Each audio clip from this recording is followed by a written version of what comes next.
So I got asked to share my opinion on the veg sauce rice diet cures most diseases McDougall. Let's have a watch. Let's have a watch.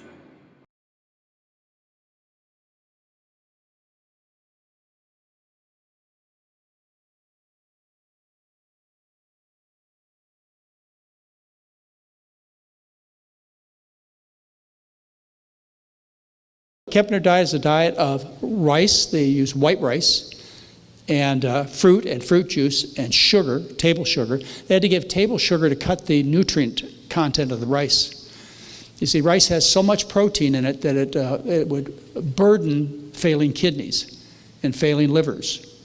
So in some cases, Kepner had to make half the diet sugar, which has no protein, so that the patient would do okay, would not suffer from too much protein. A white rice was just about 5% protein. His naysayers, the people who wanted to see Kepner fail, actually took 8 of his patients who were on the rice diet, put them in a metabolic ward, and studied them, and reported they could find no metabolic deficiencies and only positive results on his patients. If you want to find this research easily, just by going to a link, you go to my December 2013 newsletter, and just what I said about his contemporaries trying to prove him wrong, just hit the link and you'll read the paper. Yeah. Anyway, that's the kind of diet that he fed. Why did he use white rice? Because he thought it was more palatable and it was more convenient to get. You can read about Walter Kepner. One of his close associates for many years wrote a biography of him. It's well worth getting if you're interested in this subject. It talks about the man and about the things that he did. So the McDougall diet versus the rice diet, the Kepner diet. Well, one thing he did, he showed me, when I read his work, the power of diet therapy, and he also showed me that there's no possibility of developing any nutritional deficiencies based on the diet I recommended. After all, he recommended rice and sugar and fruit, and they couldn't prove any nutritional deficiencies. So all this nonsense about where do you get your protein, where do you get your calcium, all the things that people would worry about, even myself when I first started out, were proved to be nonsense by his work. Before I was born, in 1947, Kepner had disproven concepts that your doctors hold today to be true. Diet has little to do with heart disease. Many, if not most of your doctors still believe that, and Kepner proved that to be wrong before I was born. Additional protein improves health. I know almost all your doctors still believe that. Kepner proved that to be incorrect before I was born. And carbohydrates cause diabetes. He showed that his diet, which was 93% carbohydrate, cured type 2 diabetes 100% of the time. All was published before 1953. Well, I do use the Kepner diet sometimes. I still take care of real patients. I'm still a doctor. I take care of patients. And we usually have 40 to 50 people each program. And we run 6 programs for the public a year and 2 for businesses a year, our programs. And about 3 times a year, I have a patient who is so severely ill, primarily with kidney disease, they only have maybe 10, 15, 20% of their kidney function left, that I have to teach them the rice diet. I consider the rice diet the diet for the nearly dead, and that's how I use it. But the McDougall diet, what I teach, what Jeff and Sabrina Nelson have brought you together to learn, what Caldwell Esselstyn and Ann are trying to teach you. This is the diet for the living. There's no apology necessary. This is the best tasting diet, the least inexpensive diet, the diet that is most kind to animals and to the planet. There's just no reason to, in any way, question what you're doing once you know the truth.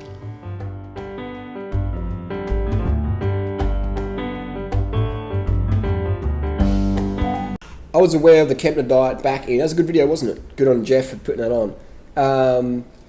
It's good having someone like Dr. McDougall, who so many people rate, give sugar Dr. McDougall, he says, I give my sickest patients, now correct me if I'm wrong, he gives his sickest patients the rice diet, the sugar, fruit and rice diet.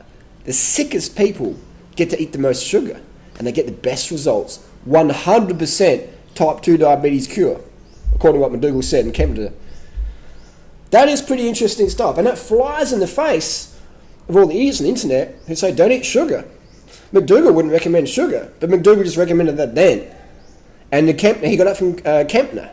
And I knew about Kempner back in 2001 via McDougal. I read John Robbins' book, The Food Revolution, which is a great book to read.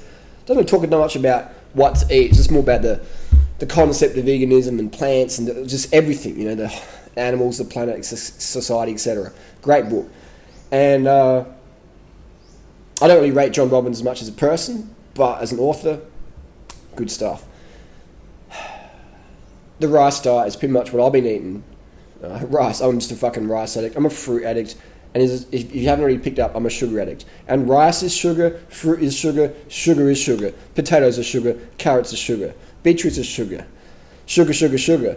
So when people I think when I learned about the rice diet, I would have the sugar, but then I was getting into the health scene, the organic scene, and there's all this sort of like anti-sugar stuff. So I was like, oh, sugar, I'll go to honey and stuff like that.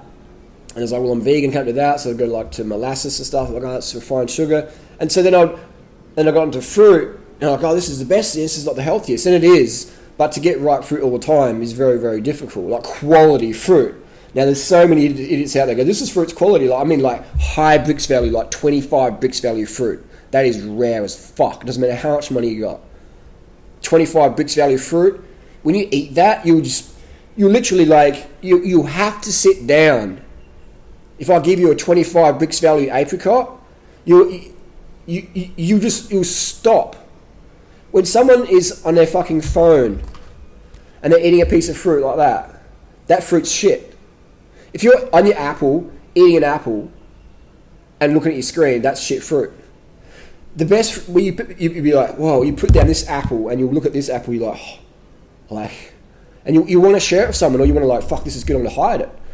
That's quality fruit, and that is very, very, very hard to get.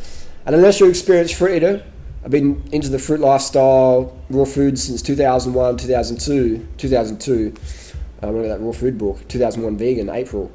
So I understand what good quality fruit is, and I've travelled around the world as a fucking fruit hunter. You see my videos. That fruit's hard to get. So I got into that fruit lifestyle. I was like, I can't eat sugar, but I can eat fruit. And in 2009, Frederick Patnard says, I have sugar now and then on my fruit. It's fine. And I was like, oh, but sugar's poison. And he goes, Harley, what do you think you're drinking? You're drinking sugarcane juice. Where the calories come from? Sugar. Oh, but Harley, it's just raw food purity dogma. And I was like, yeah. And it took me another 3 years before I added in cane sugar to my diet. And when I did in 2012, performance went next level. I started adding in cane sugar. My preference is organic cane sugar, because I love supporting organic when I can. And generally organic sugar is pretty easy to get. This stuff, man, is fucking boom! Glucose-induced phagocytosis, healthy immune system. Glucose-derived ATP, sharp. No stimulants today for Durianrider. Nothing, no gas. But you got these idiots out there who say, oh, don't eat sugar. McDougal wouldn't recommend sugar. Even again, to bring up Vegan Gains again. Vegan Gains loves quoting these things. But why doesn't Vegan Gains do a video about the rice diet, the fruit, the sugar? Look at the weight loss transformations here. Look at these weight loss transformations. Look at this. This is Joe Best. And this before and after. Nothing's happened to him. And then you can see Cycling Slim Craig Roberts. That's before and after. Joe Best looks the same as 2 years ago. Cycling Slim Craig Roberts looks unrecognisable. Let's say Cycling Slim went into a bank in Chiang Mai last year, held it up and robbed it. People wouldn't recognise who it was. If Joe Best walked into a bank, just having a bit of fun here, but if Joe Best walked into a bank and robbed it in Chiang Mai last year, it still looked the same. If there was photos of Joe Best, toes to top, people were like, that's him.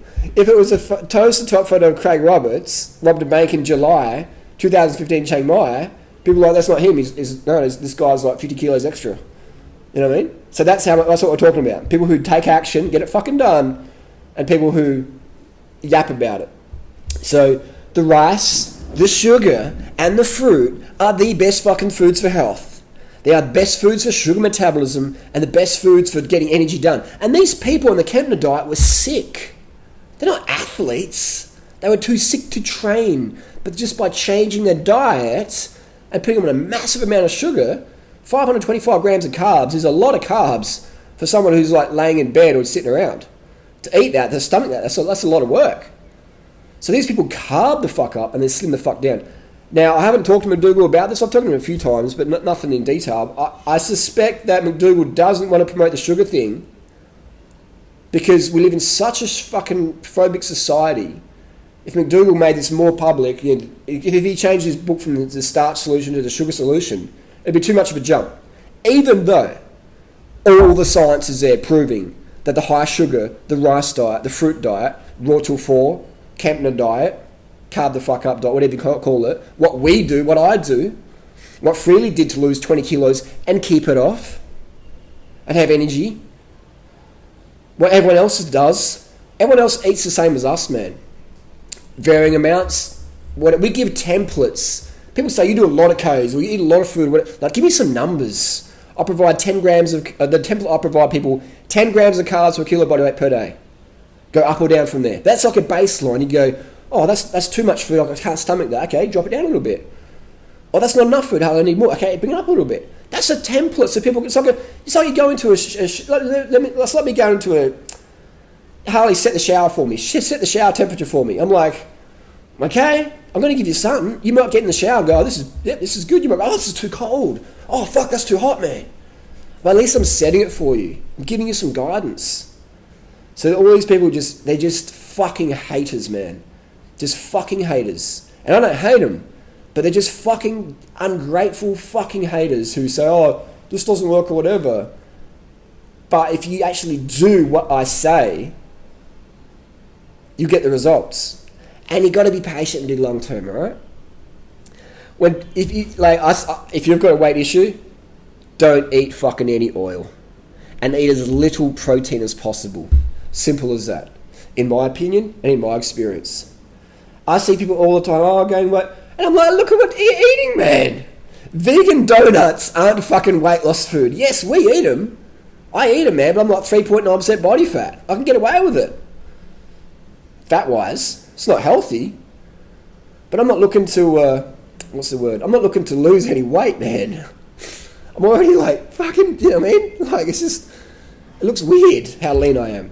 Low body fat, 3.9% body fat, DEXA scan verified. So if you're eating vegan donuts, eating vegan burritos, eating vegan Oreos, and then you're saying our program doesn't work, that's not in our fucking program. My program is no oil, minimal salt, just enough of the condiment to get the rice or potato in. It's not Oreos, man. It's not vegan donuts. It's not fucking peanut butter on toast. That is not my advice for weight loss. For weight gain, yes. If you're happy with your weight, yes. If you're trying to gain a bit of weight, yes. If you want to lose weight, man, no. Don't fucking lie to me. Don't lie to yourself. And don't lie to other people around you. Okay? Just be honest and be clear and transparent. That's my take on the rice diet, Kempner diet. I've known about it since 2002. Have I stolen a lot of the information from that? Yes, I have. Did I give credit to Kempner in my book? Pretty sure I did. I did McDougal anyway. So, if you want more information, I'll put a link down below. Thanks for asking the question. And that was good. Veg sauce is a great resource. Veg sauce is a great resource. That rhymes.